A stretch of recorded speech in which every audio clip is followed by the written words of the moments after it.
Dear student, in the last lecture, we have seen the classification of microbes. First is the bacteria, second is the protista and its characteristics. In this lecture, we will see the characteristics of fungi. We know that size is approximately 10 nanometer to 100 nanometre.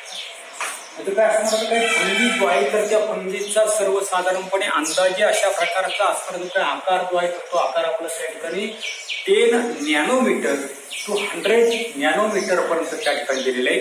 त्याची पहिली characteristics आपल्याला त्या ठिकाणी दिलेली की सर्वसाधारणपणे they are found on the decaying organic matter. They are found on the decaying organic matter.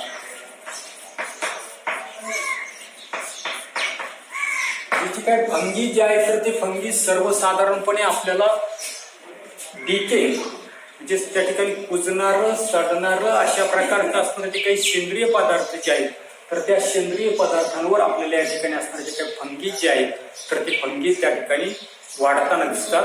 आणि पुढे आपल्याला सांगितलंय की dead bodies of the plants and the animals and on the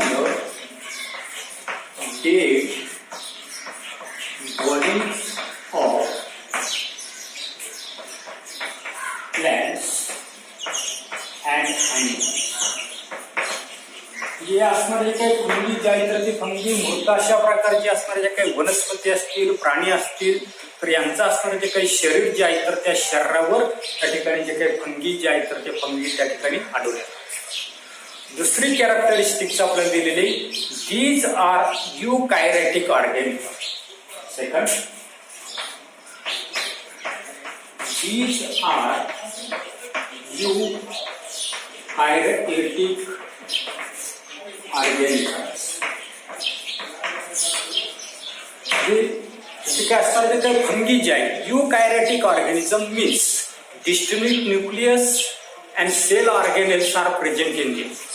याच्यामध्ये सर्वसाधारणपणे आपल्याला त्या ठिकाणी स्पष्ट अशा प्रकारचं असणार जे काही केंद्रक जे आहे तर ते केंद्रक त्या ठिकाणी असणारे त्याचबरोबर पेशीची असणारे जे काही अंगक जे आहे तर ते अंगक त्या ठिकाणी असणार. त्याच्यामधलं पुढचं आपल्याला सांगितलं की some are unicellular and others are visible with naked eye. Some are unicellular and others are visible with naked eye. याच्यापैकी बहुतेक अशा प्रकारचे असणारे जे काही फंगी जे आहे तर ती फंगी आपल्याला त्या ठिकाणी युनिसेल्युलर आहे, एक पेशी आहे. त्याच्यापैकी बहुतेक असणारे जे काही फंगी जे आहे तर ती फंगी आपल्याला त्या ठिकाणी असणारे जे काही उघड्या डोळ्यांनी आपण ती असणारे जे काही फंगी जे आहे तर ती फंगी त्या ठिकाणी पाहू शकतो. तिसरी कॅरेक्टरिस्टिक दिली आपल्याला saprophytic absorb their food from the decaying organic matter. Third, saprophytic. तर what is mean by saprophytic म्हणजे मृत अशा प्रकारचे असणारे जे काही प्राणी जे आहेत तर त्या प्राण्यांचा आपल्याला त्या ठिकाणी वनस्पतींचा त्या ठिकाणी विचार करायचा आहे. Absorb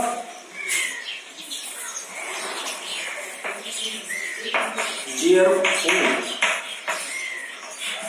from decaying or dead organic matter. जे मृत अशा प्रकारचे असणारे जे काही प्राणी जे आहेत तर त्या प्राण्यांच्या असणारे जे काही शरीर जे आहेत तर त्या शरीरामधून असणारे जे काही पोषक घटक जे आहेत तर ते पोषक घटक काय करतात दिसतात ते फंगी जे आहेत तर ते फंगी त्याचे शोषण जे आहे तर ते शोषण त्या ठिकाणी करतात. फोर्थ कॅरेक्टरिस्टिक दिलेला आपल्याला they reproduce sexually and asexually by cell division or by budding method. Fourth characteristic, they reproduce by sexually or asexually by cell division or by budding method.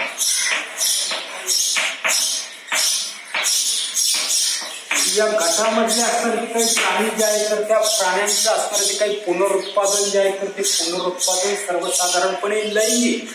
दुसरं आपलं दिलेलं आहे अलैंगिक. याच्या काही पद्धती ज्या आहेत तर त्या पद्धतीविषयीची माहिती 9वीला 10वीला आपण त्या ठिकाणी पाहिजे.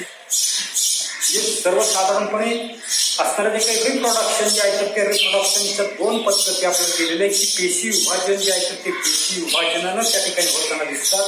तर दुसरं आपल्याला सांगितलं की बडिंगची असणारी काही पद्धत जी आहे तर त्या बडिंगच्या पद्धतीनं यांचं असणारं जे काही रिप्रोडक्शन जे आहे तर ते रिप्रोडक्शन त्या ठिकाणी होताना दिसतं.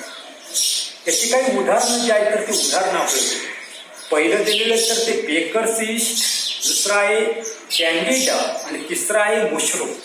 फॉर एक्झाम्पल बेकर्स ईस्ट,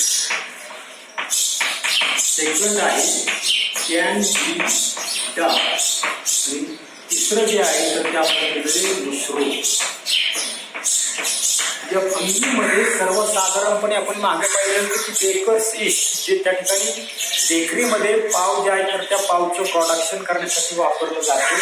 दुसरं आहे कॅन्डिडा आणि तिसरं जे आपल्याकडे मशरूम, त्याला मराठीमध्ये आळंबी अशा प्रकारचे त्या ठिकाणी शब्द जो आहे तो शब्द त्या ठिकाणी म्हणजे अशा पद्धतीच्या असणाऱ्या काही कॅरेक्टरिस्टिक्स जे आहेत तर त्या कॅरेक्टरिस्टिक्स आपण फंगी जे आहे तर त्या फंगीच्या बाबतीमध्ये चर्चा करू. त्याच्यानंतर पुढचा असताना काही मायक्रोवेव्ह जो आपल्याला पाहिजे आहे तर तो आहे अल्गी. सर्वसाधारणपणे ही काय असणार काही अल्गी जे आहे तर त्या अल्गींचा असणारा काही साईज जो आहे आकार जो आहे तर तो आकार पुन्हा आपल्याला त्या ठिकाणी 10 नॅनोमीटर टू 100 नॅनोमीटर पर्यंत त्यांचा असणारा काही आकार जो आहे तर तो आकार त्या ठिकाणी असणारी काही अल्गी जे आहे तर त्या अल्गींचा त्या ठिकाणी जो असणार आहे त्याची कॅरेक्टरिस्टिक्स जे आहे तर त्या कॅरेक्टरिस्टिक्स आपल्याला त्या ठिकाणी पाहिजेत की कोणकोणत्या प्रकारची असणारी काही लक्षणं जी आहेत तर ती लक्षणं आपल्या त्या ठिकाणी अल्गी जे आहे तर त्या अल्गींमध्ये काय. फर्स्ट दिलेले आहे दे आर ॲटोट्रॉपिक. दे आर ॲटोट्रॉपिक म्हणजे सर्वसाधारणपणे ही काही शेवाळ जी आहे तर ती शेवाळ काय करता दिसतात स्वतःचं अन्न त्या ठिकाणी स्वतः तयार करता दिसतात. म्हणूनच त्यांना त्या ठिकाणी आपण ॲटोट्रॉपिक त्या ठिकाणी. सेकंड कॅरेक्टरिस्टिक दिलेले आपल्याला युकॅरियोटिक युनिसेल्युलर ॲटोट्रॉपिक ऑर्गॅनिझम. काय सांगितलं आपण सेकंड कॅरेक्टरिस्टिक्स युकॅरियोटिक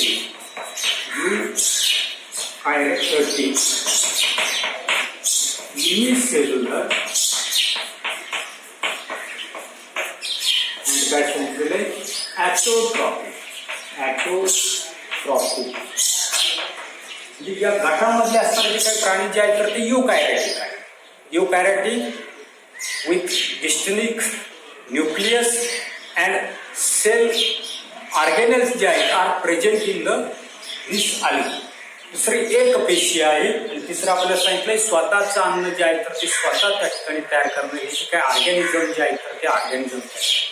थर्ड कॅरेक्टरिस्टिक्स आपल्याला त्या ठिकाणी दिलेली की photosynthesis is carried out with the help of the chloroplast present in the sale.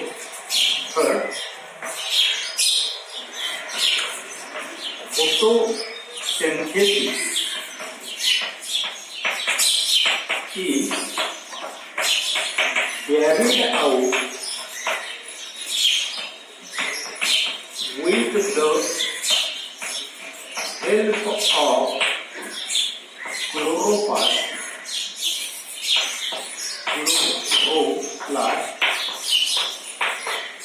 present in the cell.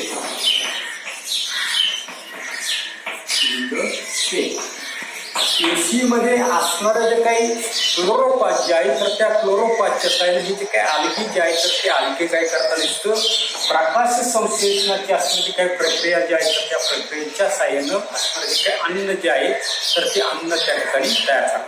त्याची 2 उदाहरणं आपल्याला या ठिकाणी दिलेली आल्गीची डायग्राममध्ये आपण या ठिकाणी दिलेले. पहिलं दिलेले क्लोरेला, अशा प्रकारचे त्या ठिकाणी फर्स्ट आल्गी त्या ठिकाणी दिलेले. आणि दुसरं त्या ठिकाणी कॅलिमिडोमोनास, कॅलिमिडोमोनास अशा प्रकारचं असणारे काही दुसरं असणारे काही आल्गी जे आहे तर त्या आल्गीचं असणारे काही उदाहरण जे आहे तर ते उदाहरण आपल्या त्या ठिकाणी पुस्तकामध्ये त्या ठिकाणी. Very few species of algae are unicell. तिथे काही शैवालांचे जेवढे त्या ठिकाणी प्रकार आहेत तर त्याच्यापैकी फारच थोडे अशा प्रकारचे असतात जे काही आल्गी जे आहेत तर ते आल्गी त्या ठिकाणी युनिसेल्युलर आहेत, एक पेशी आहेत. Most of them are multicellular. याच्यापैकी बहुतेक अशा प्रकारचे असणारे जे काही आल्गी जे आहेत तर ते मल्टीसेल्युलर आहेत. Made up of more than 1 cell, एकापेक्षा जास्त पेशींची त्या ठिकाणी बनलेली आहेत. And visible with nature. आणि सर्वात महत्वाचं या ठिकाणी असणारे जे काही आल्गी जे आहेत तर ते आल्गी आपल्याला उघड्या डोळ्यांनी त्या ठिकाणी दिसू शकतात. आता या ठिकाणी आल्गीमधले असणारे काही क्लोरेला जो आहे तर त्या क्लोरेलाचे असणारे काही डायग्राम जे आहे तर ते डायग्राम त्या ठिकाणी ते ॲटोट्रॉपिक आहे. काय कारण यांचं असणारे काही सेल जे आहे तर त्या सेलमध्ये अशा पद्धतीचं ग्रीन रंगाचं असणारे जे काही क्लोरोपास जे आहे तर ते क्लोरोपास त्याच्यामध्ये त्या ठिकाणी असते. एवढाच भाग आपण या तासाला पाहणार आहोत. पुढील भाग पुढील तासाला पाहू. धन्यवाद.